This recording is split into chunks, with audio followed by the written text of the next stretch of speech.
Okay, so we'll start our session today. So as usual, we try to target within half an hour, okay, to finish this lecture. So tomorrow will be no lecture, and then on Tuesday next week as well, I will upload 2 lectures, and then we'll continue this lecture on Wednesday. So there are supposed to be 2 lectures for these notes, okay? This is the first one, and then we will stop here. Where is it?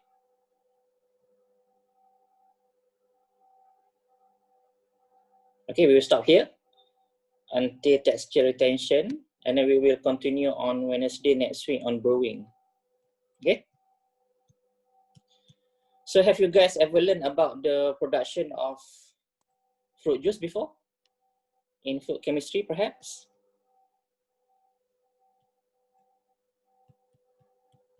Guys? Hello, are you still here? Yes, yes. Yes, doctor. All I hear is Emilia so far. Okay, I hope you guys are here.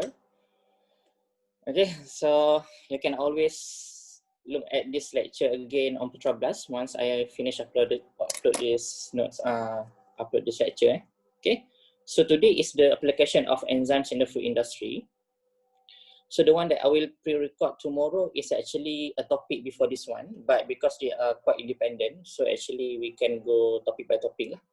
So for example, if we learn about biochemistry not last semester, during your first year, they are actually connected to each other. So you cannot give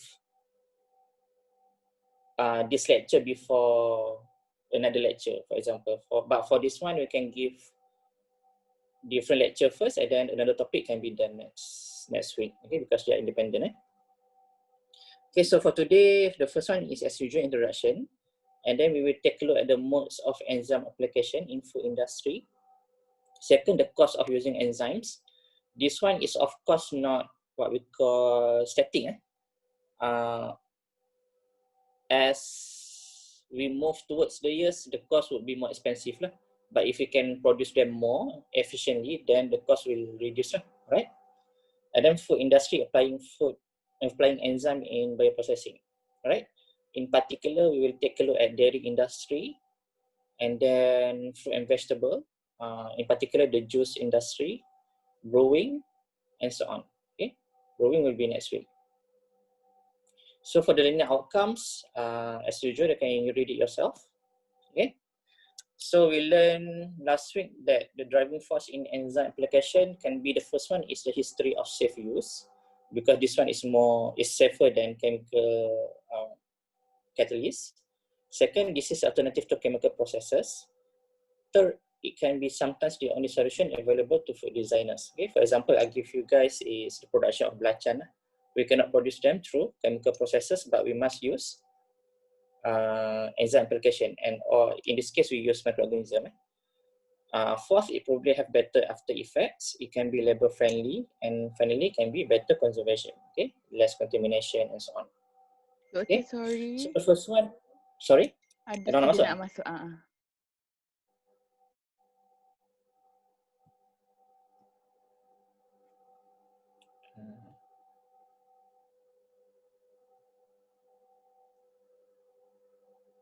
Okay, we continue. Just introduction first.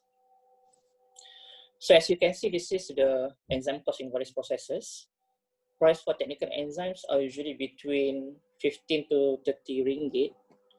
I don't think so lah. Usually 15 to probably 100 ringgit per kg. Especially when our money is very cheap right now compared to US dollars. For example, we take a look at the first one, starch liquefaction. Means that we liquefy the starch. Okay, starch is a very big molecule, so we add certain enzymes to make them smaller. For example, we want to produce glucose, fructose, monosaccharide, oligosaccharide, then we can add different kind of enzyme that can liquefy starch. I think you learned about this one in food chemistry, right? Right now. Okay, guys? Hello, are you guys still here? Yeah, doctor. Okay, did you guys learn about starch in food chemistry?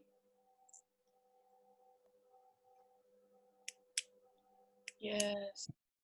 Yes, you still remember? For example, we have amylose, amylopectin. Okay, amylopectin is the branch ones. And then we can add different enzymes. For example, alpha amylose, beta amylose, right? Colinase, okay? So different part of starch requires different enzymes. For example, if you want to break the branch molecule of starch, we need to use different enzyme rather than when you want to break the end of the starch molecule, right? Did you learn about the OH part of the starch? We call it as non-reducing end. Remember non-reducing end or not? Tak ingat dah doktor. Apa pun tak ingat? Memang macam tu lah kan. So basically like I said, different part of the starch, in fact different part of protein, lipase, they all need different kind of enzyme. But usually this enzyme will be what we call group under the same properties lah. For example, if this one can break the protein, we call them as proteases. But there are many types of proteases lah. Ada proteases yang boleh act on the end terminal of the protein, ada yang boleh act on the C terminal, ada yang boleh act randomly and so on. Okay, if you see the cost of the enzyme for starch is quite cheap because it's just $10 per ton, not per kilo. Glucose syrup is even cheaper. So that's why we usually produce a syrup from the starch, for example, corn and so on. High fructose syrup can be more expensive, but manufacturer like fructose because they are sweeter than glucose. So means that they can just use a small volume compared to using glucose. Bakery goods, very cheap, 0.1, is it 10 cents? 10 cents per 100 kilo, okay?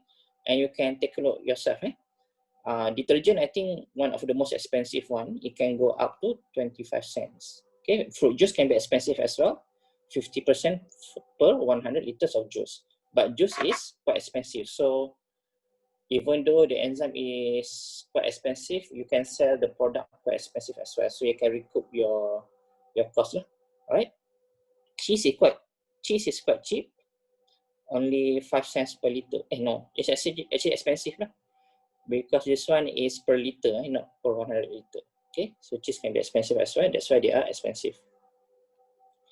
Okay, modes of enzyme application can be either endogenous, okay, and exogenous enzyme.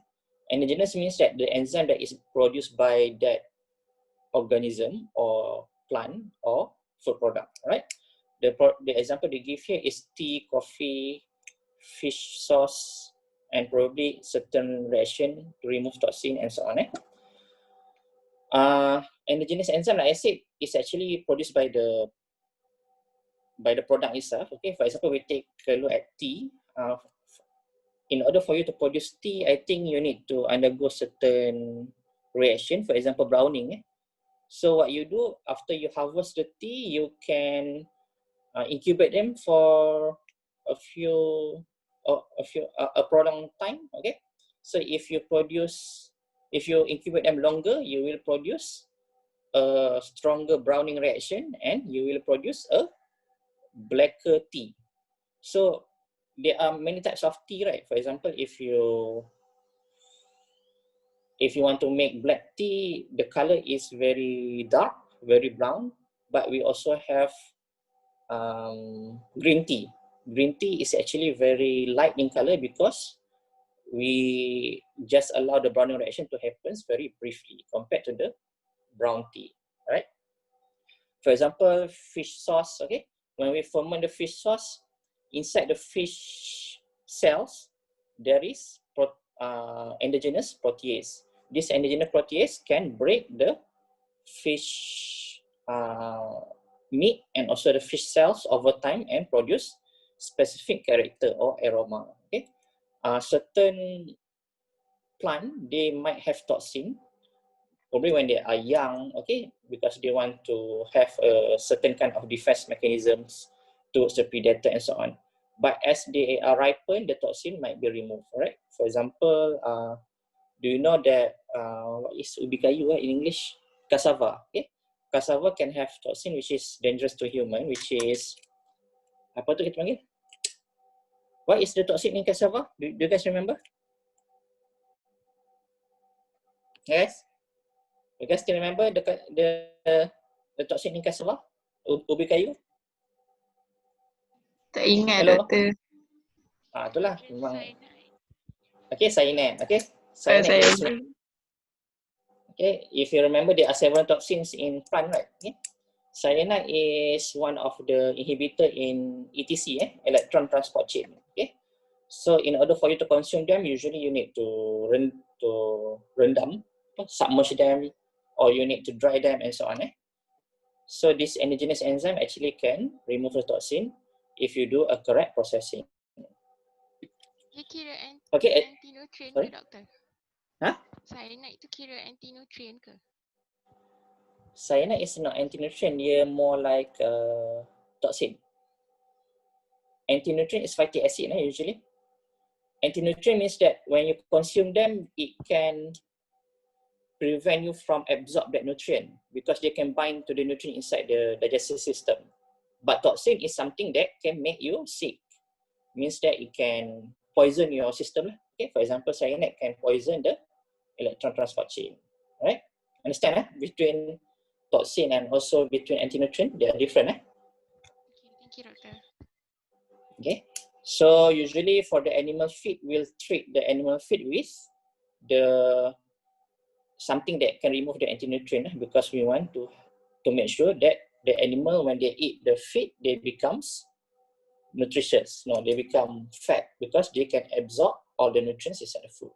Okay, so that's why sometimes the animal feces, for example, cow dung, okay, the feces of the cow, the feces of a pig, they actually contains lots of nutrients because they cannot absorb most of the nutrients. So sometimes this fertilizer in the traditional farm, they can take the feces and make them into fertilizer because they are full of nutrients, right? Used for exogenous enzyme, for example, processing aid or as food additive. Okay, for example, we use rennet for the production of cheese. Means that we add exogenous enzyme which is not available in the process, okay, to aid in the processing aid. Okay, so if you see this figure, you will see this initial product, milk, grain, animal tissues, and so on. We can add enzyme or make them under substrate transformation to produce the first product such as juices, bakery product. Okay, I think last week we took a look at the bakery products that use enzyme, right?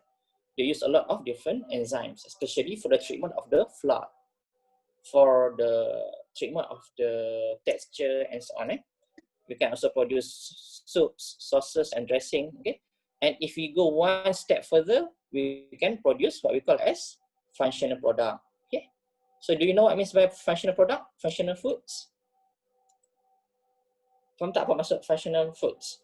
You should learn this in nutrition, right? 3113. Yes, doctor. What means by functional food? Health benefits. Okay, means that they have something that is beyond the normal function of the food lah, in my opinion lah. For example, if you eat the bread, what you will get is usually the carbohydrate, right, from the flour. But if you fortify the bread with something else, for example, you fortify with iron, we can call that bread as functional food because that they act beyond their normal capacity as food. Understand or not? Okay, means they have more function. Okay, and usually this function is usually in term of the health benefit. Okay, like somebody said. Okay, I forgot. I didn't see your name. Okay, so they divide in this figure. They divide into food and beverages for the first two processes. But if you go more downstream, usually you will produce functional food. Okay, for example, one of the functional food, the normal one that we consume is yogurt, right? Because normal milk, usually they don't have probiotic and so on, but in yogurt we add bacteria, okay? And this bacteria produce bioactive peptides, okay? And then they can help with digestion, so they act beyond the capacity of the normal milk, okay? So it can be fortified beverages as well, okay? Fortified food, for example, what we call it? the brown, not the brown rice, golden rice. Okay, golden rice contains more vitamin A compared to the normal rice. Okay, so it is considered as functional food. Okay, the category of food enzymes, okay, it can be divided into food additive and health aid, or processing and health aid. Okay, basically additive and processing lah. For example, the additive can be chymosin. Chymosin is rennet lah, okay, or renin. Rennet is actually a cocktail of different enzymes, but chymosin is one specific part of the enzyme that can coagulate the milk.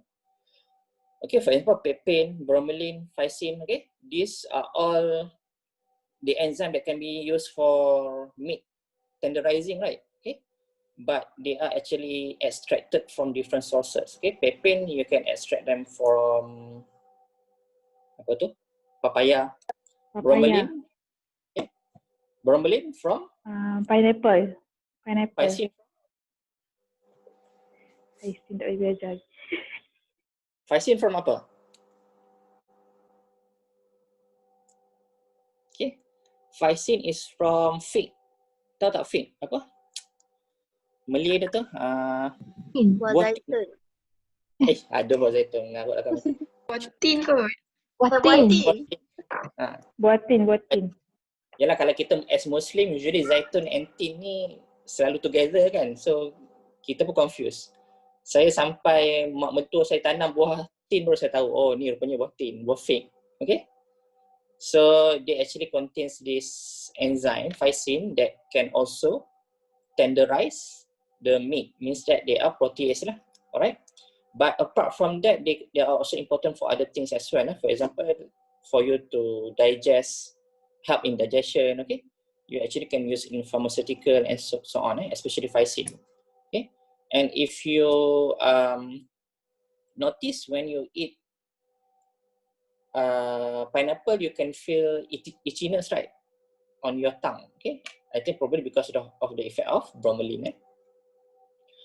Also, for other example can be beta-galactosidase. Do you know what means by beta-galactosidase? The enzyme needs for,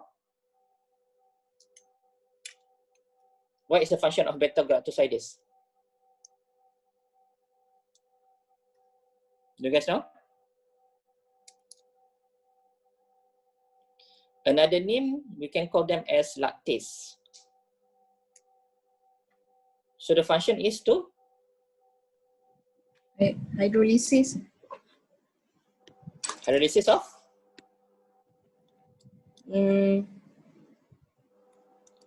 lactose to Galactose and glucose. galactose and glucose. Okay, Glucose. sometimes we call them as beta-galactosidase, sometimes we call them as lactase. I think beta-galactosidase is more like a group of enzymes lah that can convert lactose to galactose and also glucose. Have you ever heard about invertase? Okay, invertase is the enzyme that is used to convert sucrose to apa? Fructose and Glucose. okay. So sometimes back then, probably last century, they call this combination of two sugars as invert sugar. So that's why the name of the enzyme is invertase. Okay. So although sometimes the name is quite different, but actually they have the same meaning. For example, like I said to you during biochemistry, why we call this process as glycolysis? Lysis we know as break, right? Break into two or break into three, okay? Breaking lah. But why we call them as glyco, not glucolysis, okay? Because back then, glucose is known as glycose. So that's why they give the name of glycolysis as glycolysis lah, not glucolysis, okay? But I think if you call them as glucolysis, is correct as well because it's actually a breaking of sugar. Okay.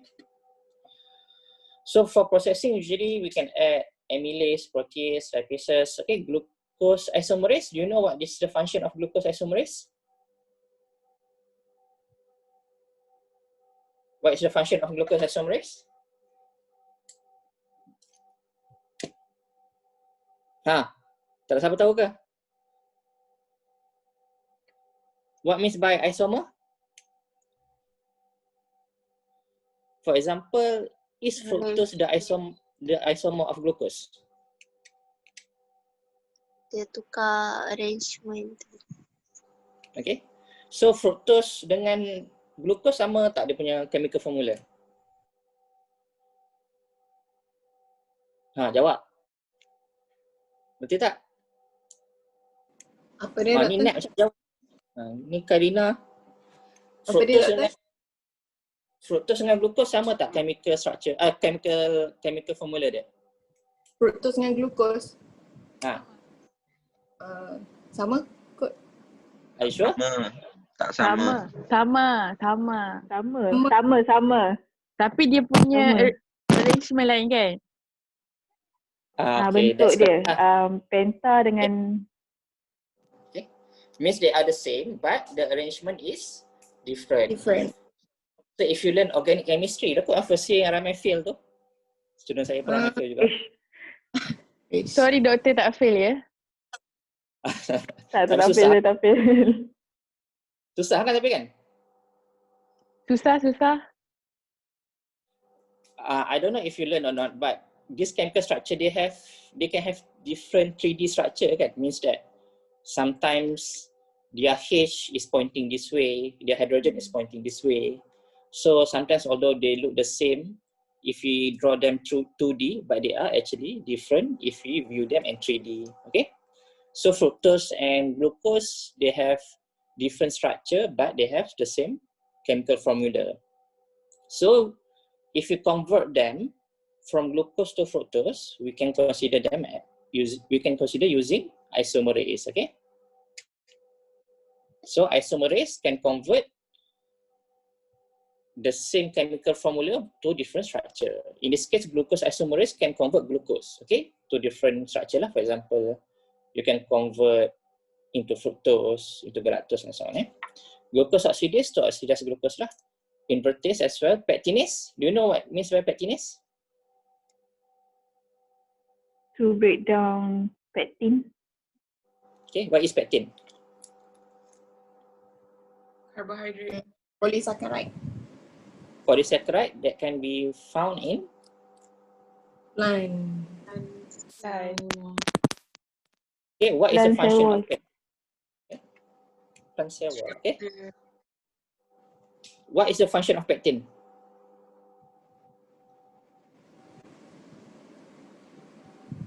Breakdown. Pectinase is to break down the pectin, but what is the function of pectin in the plant? Structure. Release. Okay, usually for structure lah. Structure. Because I usually give the example of the brick, butter kan, butter rumah ni. In order for us to build a house, we need to put a cement right in between the bricks, right or not? Ke boleh susun je? Yes, kena letak sini. Okay, so pectin is actually the cement that glue the plant cell together. So that's why the plant cell, the plant can have a rigid structure because they have pectin that glue them together. Okay, understand? So for example, we take example of fruits. As the fruit is getting ripened, for example, apple, masa dia tak ripen, dia keras kan? It's very tough kan? But when it's ripened, it becomes softer because the pectinase is actually degrading the pectin inside the plant cell. Okay, it's not inside, it's actually between the plant cell. Okay, so they become softer. Okay, in industry, sometimes when you want to peel the skin of the fruit, easily you add pectinase because the pectinase can degrade the pectin that hold the skin and also the flesh. Okay, urease is to convert to urea. Usually we use in fertilizer. Okay, transglutaminase. Have you ever learned about this enzyme? Yes, doctor. Make glue. For what?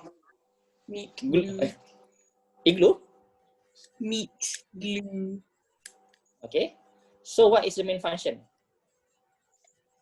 To glue the meat. Okay. To glue the meat. It's the same as, almost same as pectinase, pectin, but it's in the meat. So usually we use transglutaminase to produce meatball, surimi, and so on, because they can cross-link the protein together and give a bouncy texture, right? Okay. Probably you learn this one in food tech, but I'm not sure what subject. Probably with Dr. Mael, meat product. Okay, so these are the major industrial food enzyme. Okay, the first one is proteases, of course, one of the big ones. Second is carbohydrases, the one that act on carbohydrate. Okay, for example, pectolytic enzyme. For example, pectinases tadi lah. Okay, pectolytic enzyme. Number 2 in sales, because they are being used a lot in juice production. Okay, pectolytic enzymes. First, we add pectolytic enzymes inside the fruit to soften the cell wall. So when you press the fruits, it is easier for you to extract the juice. Second, you probably add to get rid of the skin of the fruit. Okay.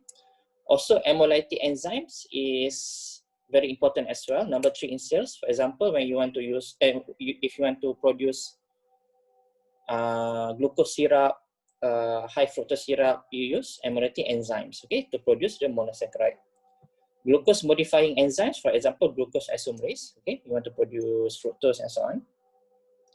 Cyclodextrin, glucose transferase, have you ever heard about this enzyme? Pernah dengar tak? Tak kot. Anybody ever heard about cyclodextrin? I think you learn in food chemistry lah. Oh. Okay, what happen is when you use this enzyme, you cut them into 6, 7, or 8 molecules long. Kan starch ini contains thousands of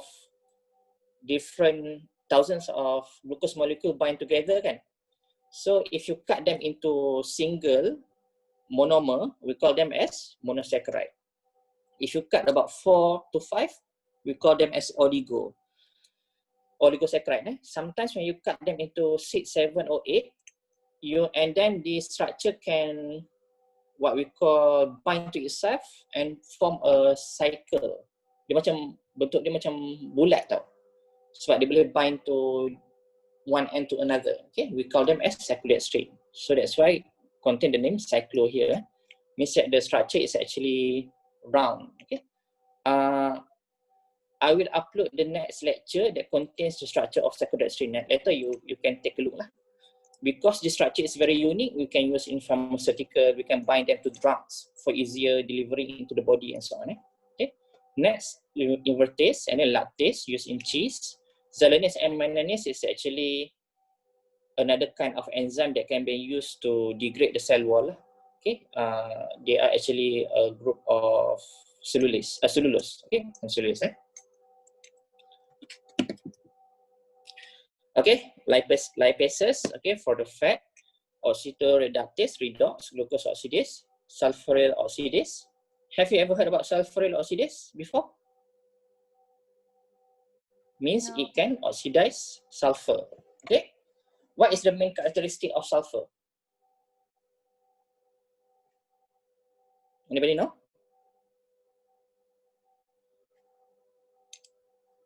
Alamak, setengah-setengah dah. Okay, sulfur, they actually smelly lah. Berbau sikit busuk kan. So what we can do is we can add sulfuryl oxidase to oxidize sulfur, and then we can get rid of the smell. Okay. For example, when we do UHT treatment on milk, ultra high temperature pasteurization on milk, actually it will produce certain kind of smell from sulfur production. But by using sulfuryl oxidase, you can get rid of the smell, right? Naringenase is used to reduce the bitterness of the fruit. Bitterness ni, in Malay, pahit lah, pahit. Okay? Certain fruit, for example, especially, kalau orange tu, under what kind of fruit Citrus. Citrus, okay, citrusy fruit. Citrus. Citrusy fruit actually dia ada rasa pahit sikit tau kalau korang perasan. Perasan tak? Okay, especially kelat ke? Oh, kelat tu pahit ke? Probably lah, saya tak sure. Lebih Kelat dan kurang pahit lah. sama. Kelat tu macam melekat-lekat kan. Tapi dia pahit jugalah. Okay, lebih kurang lah tu. Okay, actually citrusy fruit ni, especially in one kind of fruit, saya lupa nama fruit tu.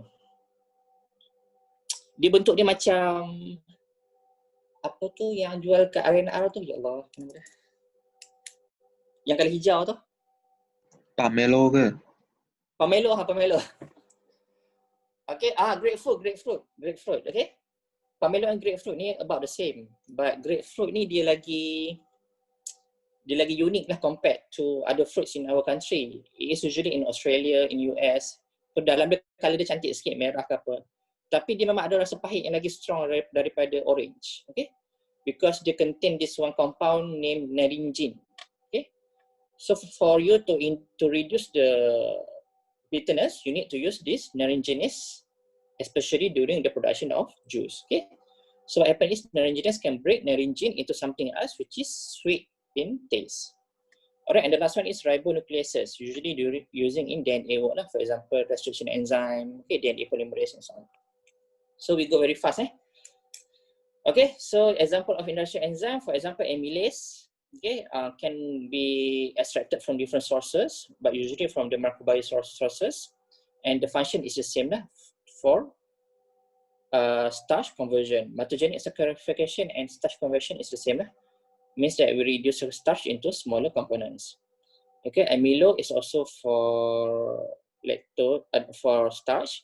Polonase also for starch, but to debranch, means they act on the branch side of the starch. Starch ni dia macam pokok kan, dia ada branch kan. So the linear one, amylose contains 1,4 glucosidic bond. Tapi yang dekat branch ni contains 1,6, bukan 1,4. So we need a different enzyme to debranch the starch. Okay. Beta glucosidase is also for starch. Neutral protease, okay, alkaline protease is for protease lah, protein. Cellulase is for cellulose, okay, polysaccharide. Invertase untuk tukar sucrose tadi kepada fructose and glucose. Pectinase is for pectin. Anthocyanase for what? Anthocyanin, okay? You heard about anthocyanin, right? Yes. Pigment. Rennet, okay? Anthocyanin yang bagi colour tu. Kalau contoh macam manggis kan, kalau dia purple, so they contain lots of anthocyanase. So if you want to remove the color of the skin of the mangosteen, you can use anthocyanuses. Okay, they can decolorize. In fact, actually anthocyanin, if you convert them to English word, they actually comes from Latin or something. It means that dark purple ke dark brown gitulah, right? So anything that contains a very strong color, for example, dark red, dark purple, dark brown, they usually contains anthocyanase. Okay, rennet, you know the function, chymosin as well, glucose isomerase, as just now, lipase, you know, lactase, you know, hemocellulase, you know, glucose oxidase, you know, transglutaminase, you know, catalase is usually for antioxidant, papain, just now we go through, bromelain, phycin, beta glucanase is for beta glucan, trypsin and pepsin is both for protein. Okay, so the application of an enzyme usually comes from raw material, and then we treat with enzyme, can be either endogenous or exogenous, and we can get the modified food, or we can get modified food ingredient. Okay, for the first example, we take a look at dairy. Okay, dairy means that the product that can be made from milk. Okay, so any product that is made from milk can call as dairy product. What are the other examples apart from whey syrup? Whey syrup that can be considered as dairy product. Cheese. Apa contoh? Apa? Cheese, right? Cheese. Okay, one of the most famous one. Lagi? Butter. Butter. Okay. Mix that lah. Okay, yogurt and so on. Anything that contains milk can be considered as dairy product lah. Alright? Especially cheese lah. What happen is we can add rennet to the milk, and the rennet will coagulate the milk protein, and then we can separate the milk, the one that is coagulate, with the liquid portion of the milk.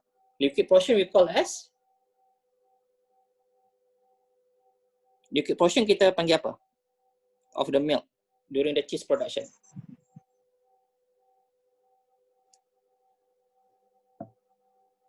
Tahu tak? Ingat tak?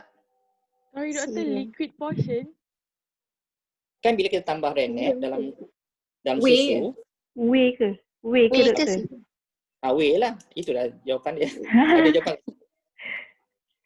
Okay. So dulu-dulu whey ni orang ingat macam waste product lah, sebab orang nak dia punya cheese saja kan. So dia orang buang dalam sungai je.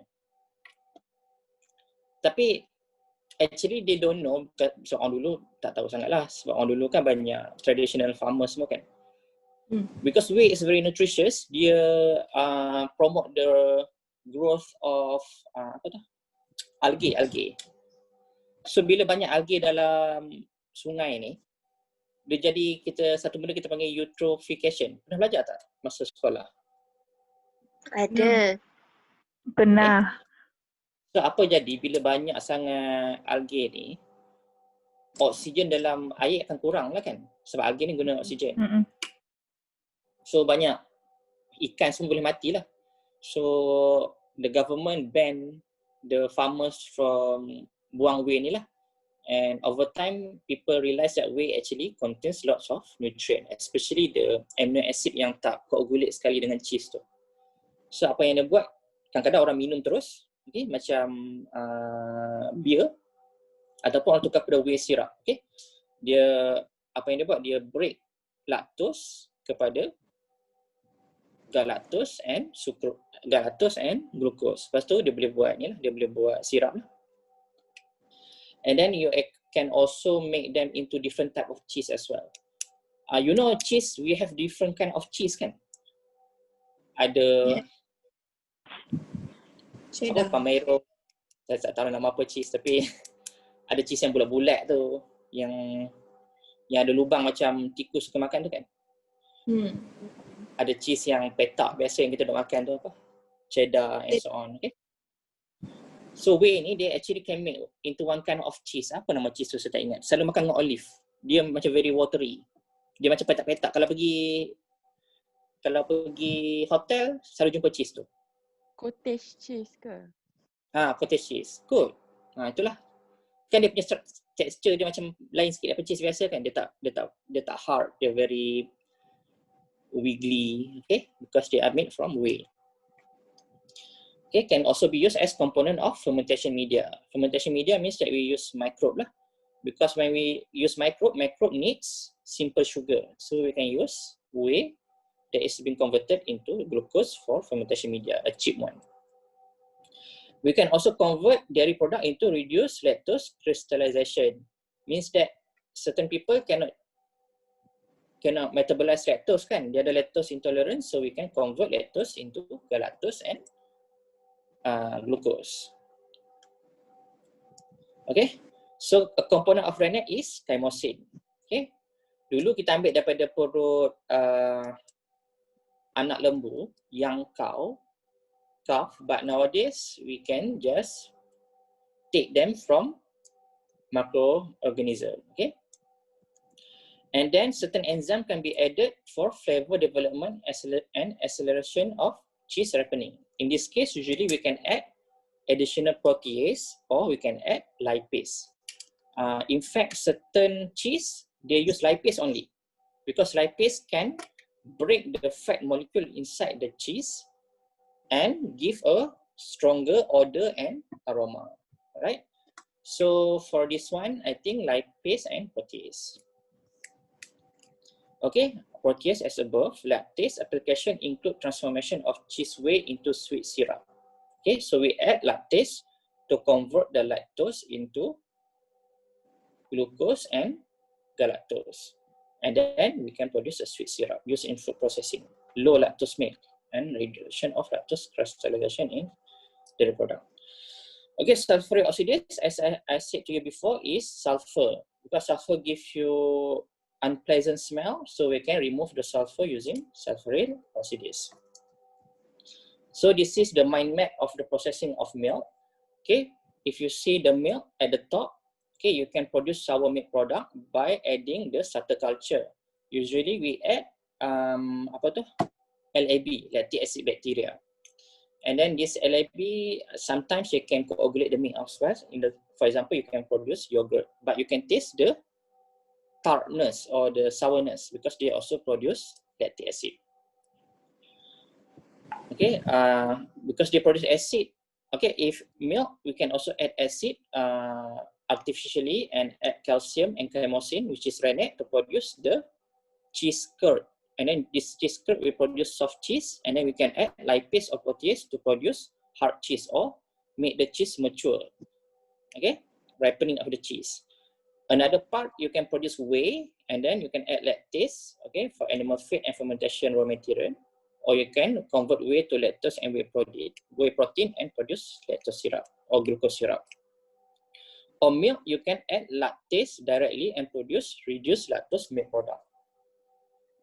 Okay, during the process of conversion of milk to cheese and whey, what happens is, if you add the rennet, it will break this dark blue color of polar part of casein and cause them to coagulate. Okay, and then you need to add calcium ion as well to salted out the cheese. Pernah dengar tak salted out? Dia macam term in chemistry.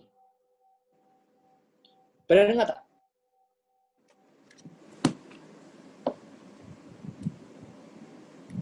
Have you ever heard about salting out? Macam tak ingat tu. Ya, kan macam ingat. Betul ingat tak ingat. Okay, maksudnya dia macam nak separatekan whey dengan cheese tu. So for example, although they can coagulate, sometimes dia boleh macam present in homogeneous mixture tau. Tapi kalau kita tambah ni, dia macam boleh separatekan easily. Okay, something like that lah. I'm not very sure lah about sorting out ni. This is a term in chemistry, right? Okay, food industry green. Okay, this is just a statistic. Okay, take a look at the B pie because I want to speed up the lecture. The biggest one is probably the red in color is carbonated soft drink. Second is, carbonated soft drink ni yang kiri. Okay, the first one is apple. The second one, the blue color, is actually orange. Okay, so ni ada grapefruit juga. So actually kalau kita pergi supermarket memang banyak apple dengan orange lah kan, juice.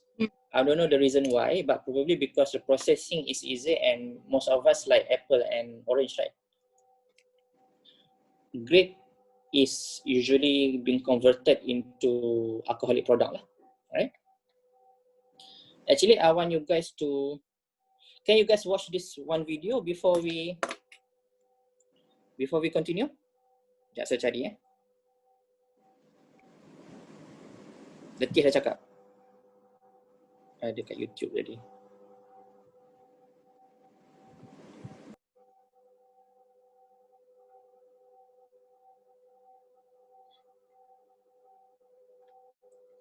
Okay, I send the link to YouTube. Can you watch this one in 5 minutes? The production of juice.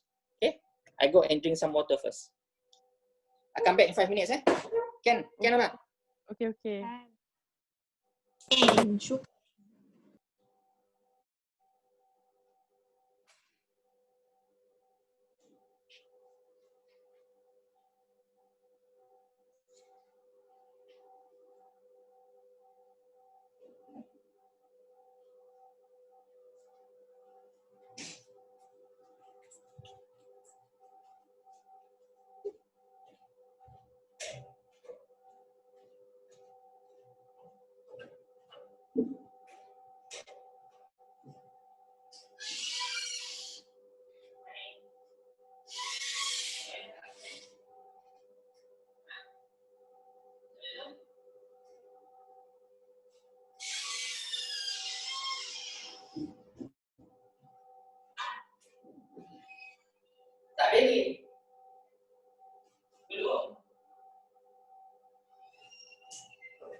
Okay, anybody got class at 10?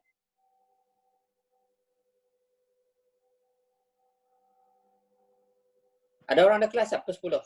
Ikutkan ada tapi kita orang kena tengok recorded lecture je. So boleh sambung sampai pukul 1 ni? Tak boleh. Kita orang tak ada attendance hari ni. Okay, so video tu stop kejap, kita sambung lah sebab kita nak habiskan sampai pukul 10. Saya di meeting pukul 10. Okay, patutnya saya nak tanya randomly 2, 4, 6, 8, 9 ni apa maksud by this one lah kan. Tapi saya beritahu lah nanti lambat pula. Okay. The first one is fruit and veg. Boleh tak saya sambung ni? Boleh. Okay, so later you can Boleh, watch the. Doktor. Okay. So the first one is fruit and vegetable liquefaction. Means that kita nak turn them into liquid lah. Alright. So what you can do is probably you can do the physical thing first. For example, you can chop them, get rid of the skin, or mash them and so on. So liquefaction, for you to make it easier, you can add pectinase to make the fruits or vegetables softer. Second, fruit maceration means that you mash them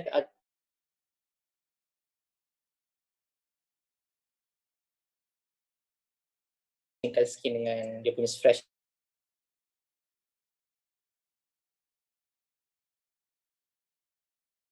So what you can do is you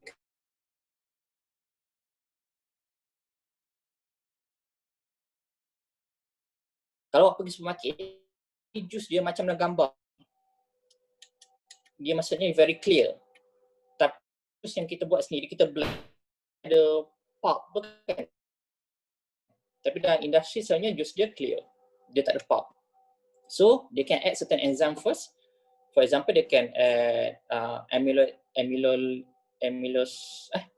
carbohydrates enzyme, protease enzyme, and lipase enzyme to extract any valuable compounds from the flesh and the skin into the juice. Okay? For example, you want to extract phenolic compound ke ataupun antioxidant ke and so on. I think there is paper I read just now. Okay, ni for example this one enzyme assisted extraction of bioactive compound from brown seaweed. Sama lah ni. So apa yang dia buat, dia tambah enzyme and screen for antioxidant and antimicrobial activity. Another way, especially in our faculty, we can add solvent. Tapi solvent ni tak boleh buat jus dah lah. So kalau korang nak buat HPLC ke,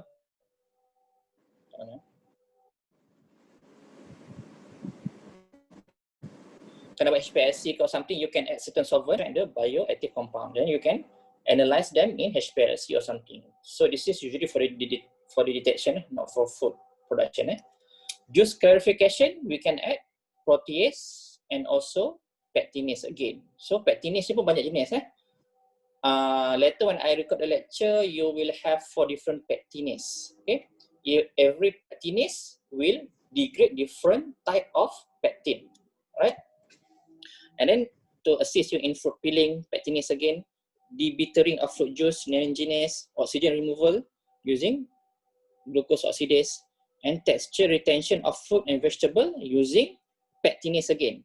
So pay attention for the last one, texture retention, terbalik. Selalu pectinase ni dia bagi soften the food, right? But in this case, pectinase is used to make the food or the fruits stronger or crispier. Okay? By adding the pectinase. Okay, different type of pectinase. So this is the type of enzymes. Okay, take a look. Okay, for extraction, usually, like I said before, you need to prepare using physical ones first, and then you can add certain enzyme, for example, pectinase and cellulase, to soften the fruits. Secondly, liquefaction is a process where pectinase and cellulase are added to fruit and vegetable. For example, carrot, okay, to produce juice and puree. Third, maceration, okay, together with the skin and flesh usually produce a suspension of fruit cells using PG and PG/PL. PG is polyglucuronase, PL is pectin lyase. So dua-dua jenis ni sebenarnya adalah pectinase, tapi pectinase yang berlainan daripada pectinase yang kita guna dekat second punya part. Kan saya cakap tadi ada 4 jenis pectinase kan usually kita guna. Okay.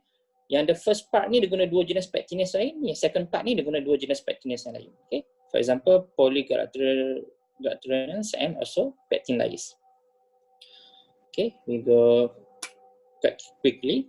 Okay, if you watch the video just now, you will understand this figure. Okay, what happened is first you need to wash the fruit first, and then you crush them, and then you heat them to probably remove or deactivate certain enzymes, remove microorganism, and then you will enter into maceration tank. You can add certain enzyme, usually pectinase, and then you can strain them, you can filter them, you put them in homogenizer, and then finally you can pasteurize them. Okay, in certain processing of apple juice concentrate, you will put them in tanks. Okay, in the video just now you will see they are putting the juice in the tank as well.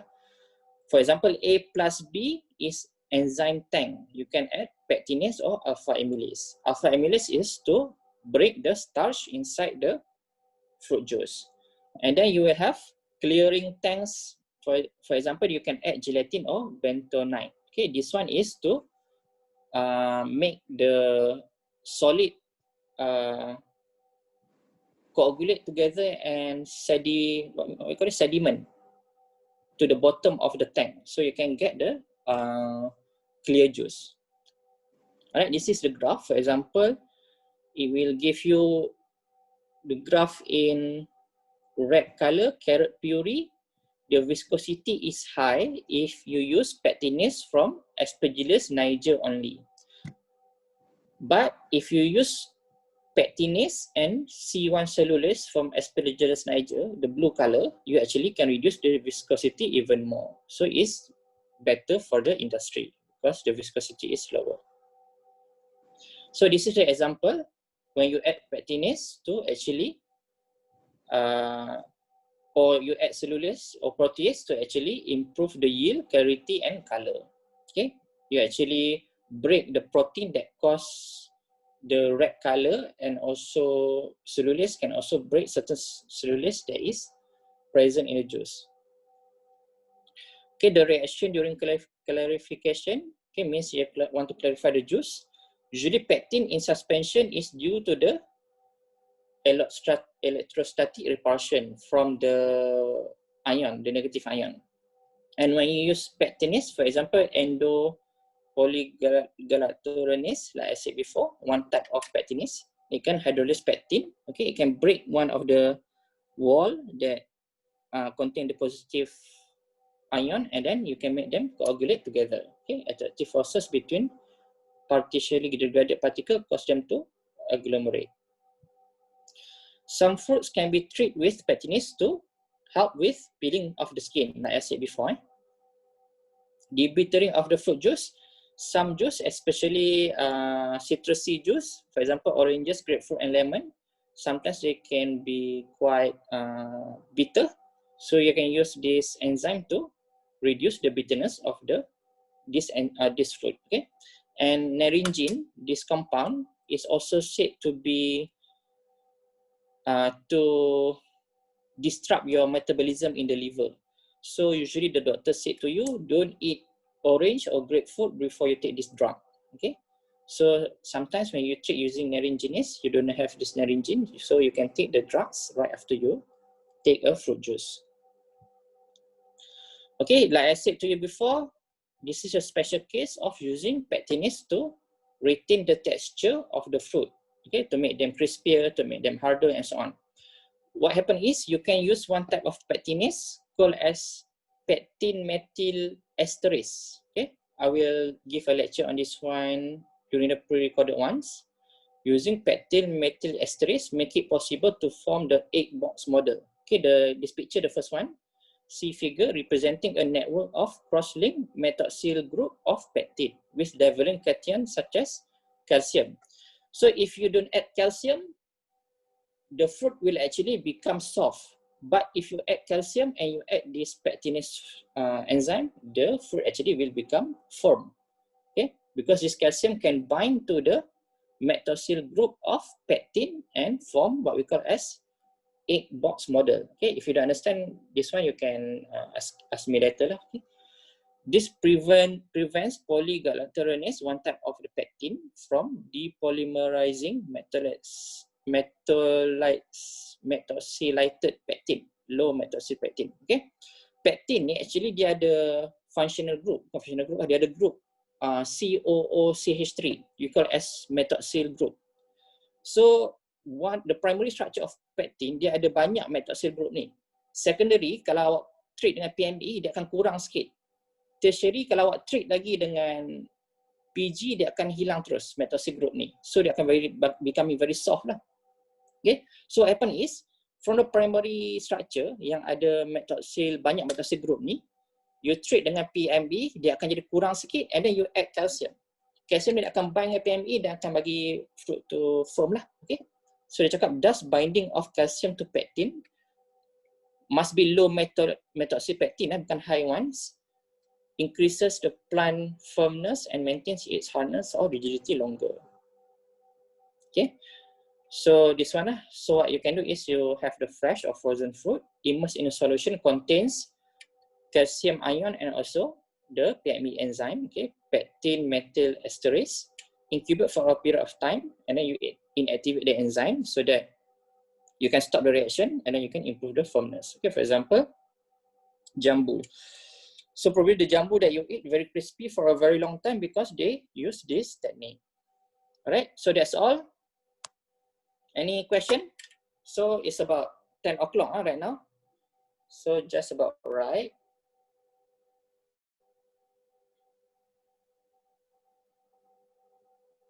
Okay. So any questions so far? Tak ada suara dah ni. Boleh tengok muka tak semua? Can we see the face? Okay, Emilia as usual. Okay, Firdaus, baju biru hari ni.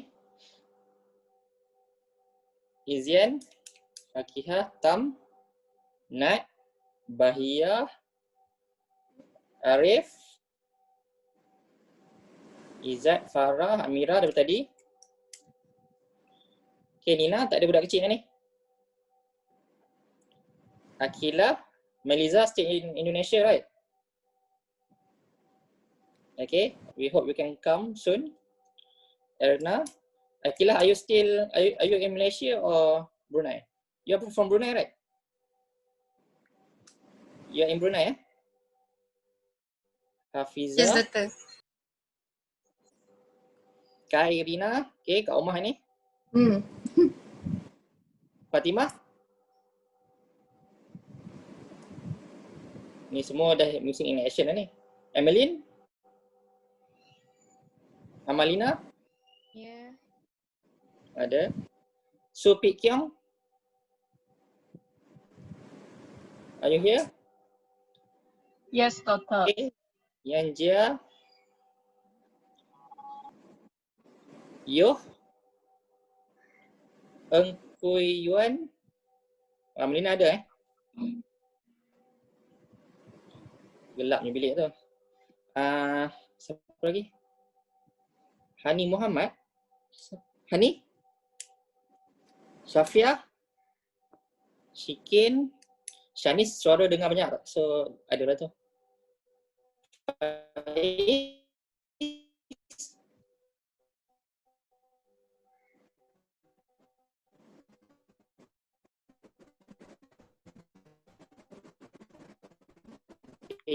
Ada Doktor, ada. Ada. Okay, macam tu, macam saya cakap, okay, assignment macam biasa hari Jumaat ni. Okay, so until then, I see you next week. No, I see you on Friday. Okay? Okay. Okay. Jangan lupa baca buku LI. Nanti kita jumpa. Jangan lupa Thank you. attendance. Okay, bye. Baik, Bye. kelas Baik, kelas rep. baik kelas rep.